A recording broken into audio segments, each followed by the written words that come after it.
যতক্ষণ পর্যন্ত মানুষ আল্লাহর আইনকে ফলো না করবে, এই রাষ্ট্রের সংবিধান কোরআন যতক্ষণ না হবে, ততক্ষণ পর্যন্ত রাষ্ট্রের মানুষ প্রকৃত সুখ পাবে না, ততক্ষণ পর্যন্ত রাষ্ট্রের মানুষ প্রকৃত শান্তি পাবে না। জোরে বলেন কথা ঠিক কিনা? যখন নাকি এর আইন বাস্তবায়ন হবে, অটোমেটিক সমাজ থেকে চাঁদাবাজি দূর হয়ে যাবে, টেন্ডারবাজি দূর হয়ে যাবে, সন্ত্রাসী দূর হয়ে যাবে, দখলদারিত্ব দূর হয়ে যাবে।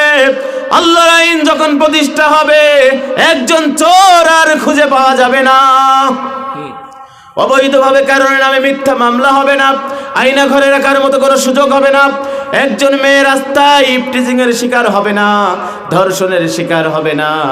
এই জন্য সব জায়গায় শান্তি প্রতিষ্ঠা করতে হলে আল্লাহর কোরআনকে মেনে নিতে হবে।